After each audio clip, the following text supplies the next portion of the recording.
So, as we all know, wrestling is an over-the-top and sometimes very overblown presentation of our own reality, and if you want to be the top heel of any company across the globe, then you're going to have to do some pretty strange and altogether disturbing things. So let's take a look at these abnormal jobs done and the abnormal circumstances in which they took place. As I'm Jules, this is WhatCulture.com, and these are 10 wrestlers who lost touch with humanity.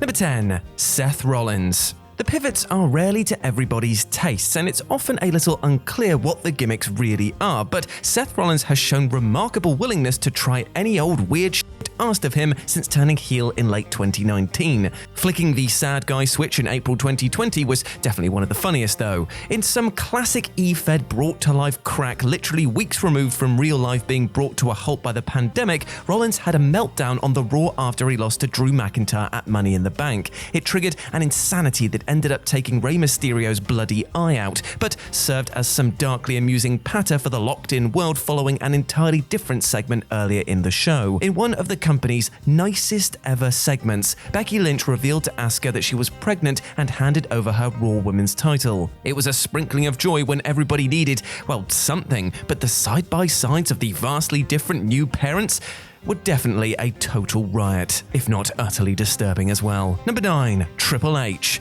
Now, Triple H had already misread the room for the, let me just check my watch here, the first half of the 2000s, working endlessly disruptive programs with the likes of Rob Van Dam, Kane, Booker T, and others that WWE should have been using as star builders, but at least all that was fake. Fake as the breasts that he used to celebrate in his DX pomp. Hunter's vanity run with the belt never resonated as real because the creative disappeared so far up its own arse that audiences couldn't see a good story for his breakfast getting in the way.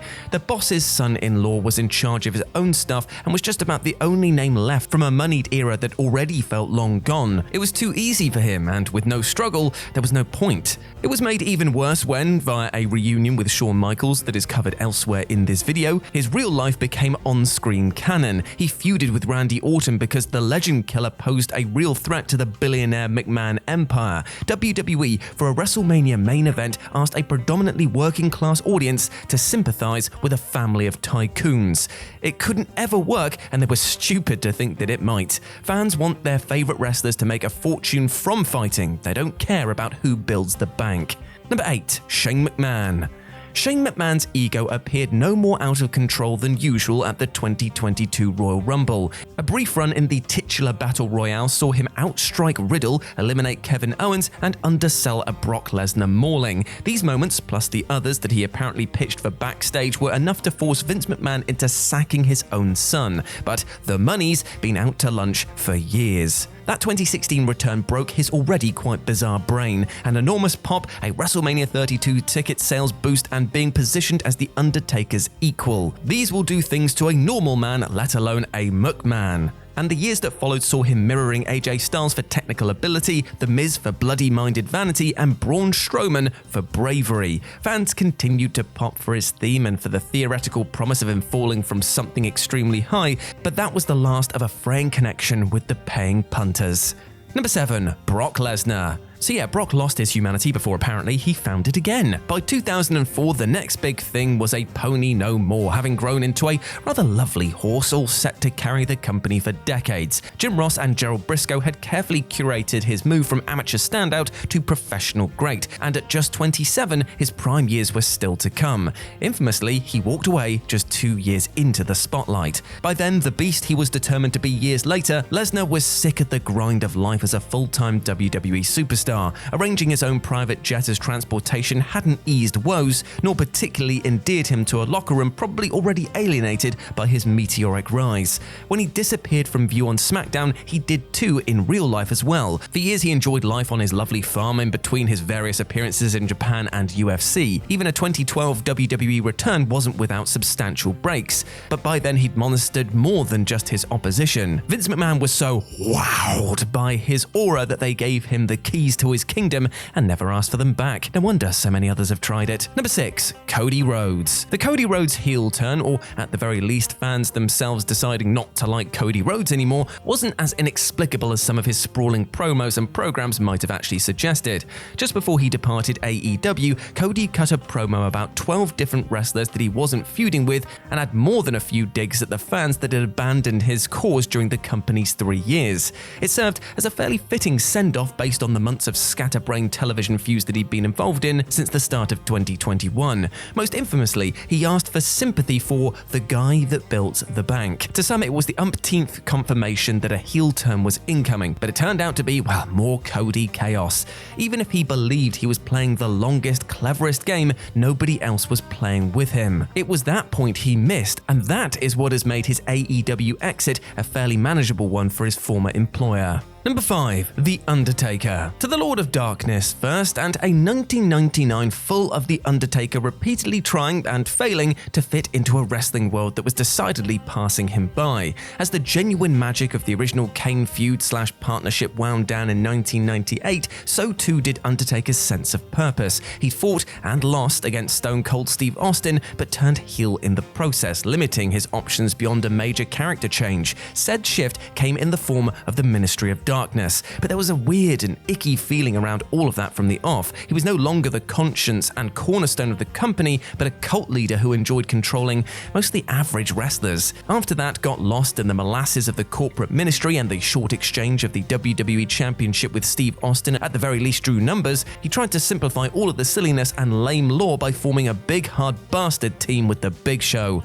But you know what? He just couldn't help himself. An infamously terrible promo about killing snakes in the desert and wearing each other's skin as coats defined their entire run, and indeed Undertaker's last pre-biker days. He rambled so long and so incoherently that Chris Jericho's negging interruptions scanned more as a damaging and rather devastating shoot. Number 4. The Undertaker again. God forbid the Undertaker's words get taken out of context, and nor should they. And it's important to note that the dead man thought all of this that I'm about to read to you, or at the very least said it all knowing that people would know he thought it. Because when it came to locker rooms, oh how things have changed. Because he said, in that era of guys, too, those were men. You go into a dressing room nowadays and it's a lot different. I remember walking into my first real dressing room and all I saw was some crusty fucking men. Half of them had guns and knives in their bags. Shit got handled back then. Now if you walk in, there's guys playing video games and fucking making sure they look pretty. It's evolution, I guess. I don't know what it is, but I just like those eras, man. Now these comments were made to Joe Rogan in a 2021 podcast decades removed from anybody caring about this stuff anymore. Wrestlers old and new spoke out against their sheer silliness of the take, while different wrestling companies pushed a more progressive performer as their world heavyweight champion. Number 3. Vince McMahon.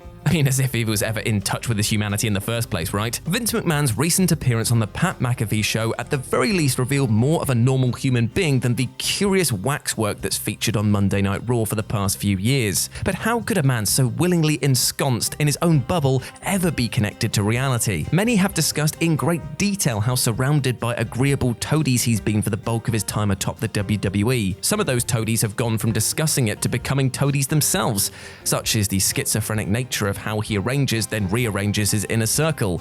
Whatever makes him laugh, be it ancient television shows, films, people's appearances, dog shit, will make his room laugh so he keeps laughing, and thus that's why we still get a WWE that is rather damningly in his own image. It's okay for Vince McMahon specifically to not be so plugged into normal humanity, but it's less than ideal that those that he surrounds himself with don't actually try to help change that. Number 2. Edge. Edge versus AJ Styles was one of those combinations that everybody wanted when the rated R superstar returned in 2020. The pandemic ultimately hijacked the magic of his return, but WWE circling back around to it for WrestleMania 38 felt so obvious a play that it became hard to imagine how they could really book the bout to be anything more than a boilerplate dream match.